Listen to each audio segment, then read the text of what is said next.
Xin chào các bạn, hôm nay mình lại tiếp tục chia sẻ với các bạn một món mới nữa, đó chính là món tôm chiên xù. Đầu tiên là mình sẽ làm sạch tôm bằng cách là bỏ phần đầu đi, bóc vỏ. Nhưng mà mình sẽ chừa lại cái đuôi của nó ha, để lát nữa khi mà mình chiên lên đó các bạn, nó sẽ ửng hồng lên rất là đẹp.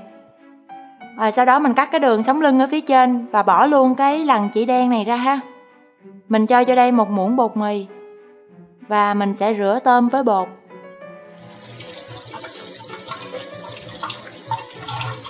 Sau đó mình dùng một miếng khăn giấy và thấm cho nó khô như thế này. Tôm chiên xù theo kiểu tempura các bạn thì sẽ không có để hình dạng con tôm nó cong như vậy, mà mình sẽ kéo nó ra bằng cách là mình cắt những cái đường cạn thôi vào phía dưới và hai bên mặt của con tôm ha.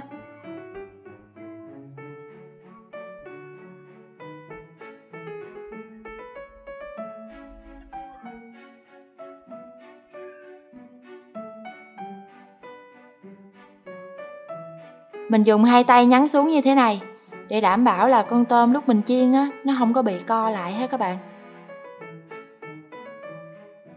Đó, mình đã chuẩn bị xong phần tôm rồi nè. Tiếp theo là mình sẽ làm cái bột chiên xù cho tôm ha. Mình đập vô trong tô là một quả trứng gà. Rồi đánh đều lên.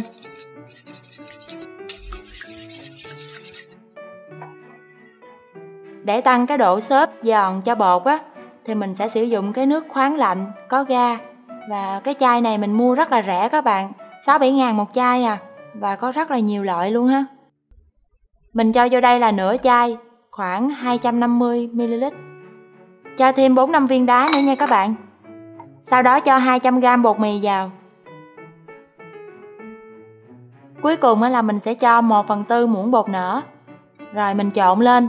Nhưng mà mình sẽ không có trộn cho nó tan với nhau nha các bạn, mà để cho nó có cái dạng lợn cợn thì mình tạo xù nó mới đẹp. Mình cho thêm đá viên các bạn, để làm lạnh hỗn hợp bột của mình.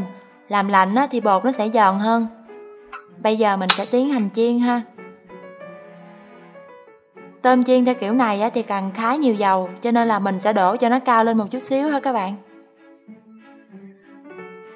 Tiếp theo là mình sẽ lăn tôm qua một lớp bột mì như thế này, để cho nó phủ hết bề mặt con tôm luôn. Và trong lúc mình đợi dầu sôi thì mình sẽ lăn tôm trước để sẵn ha. Nó thì dầu đã sôi rồi đó các bạn. Và hỗn hợp bột chiên xù của mình nó tạo cái độ phồng cũng khá ổn ha. Bây giờ mình sẽ nhúng tôm qua bột chiên xù và thả vào trong chảo dầu như thế này.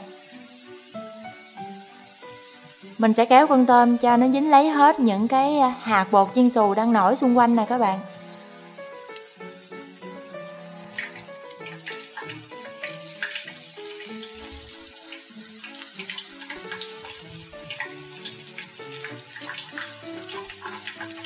Mình có thể rải bột xuống bằng đầu ngón tay như thế này để tạo xù ha.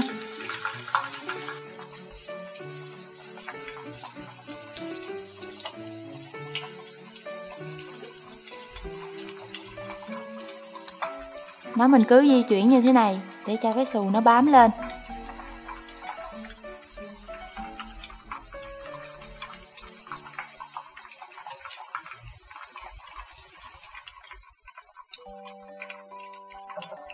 Các bạn nhìn nè, trời ơi đẹp ghê chưa.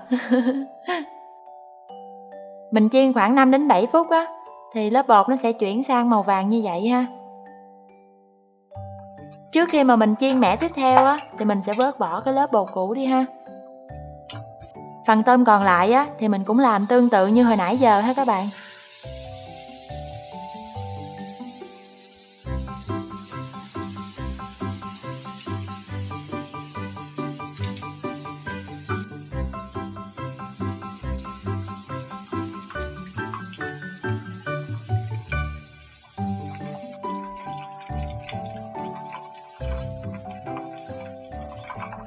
Các bạn nhìn thấy có hấp dẫn không các bạn? Vậy là mình đã hoàn thành xong món tôm chiên xù kiểu tempura của Nhật Bản rồi đó các bạn. Nhìn rất là đẹp ha. Tụi mình chấm cái này với tương ớt thôi các bạn.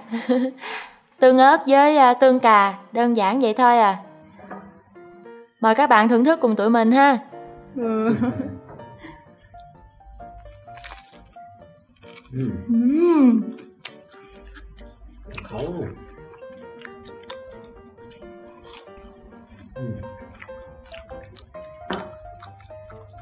Các bạn có thể nhìn thấy nè, là cái lớp vỏ bên ngoài nó rất là giòn, nhưng mà thịt tôm bên trong nó không hề bị khô nha các bạn.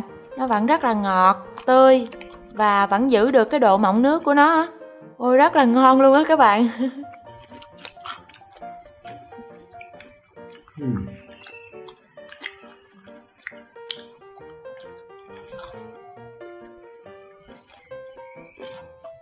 Mình chúc các bạn là sẽ thành công với món tôm chiên xù này ha. Cảm ơn và xin hẹn gặp lại. Bye bye.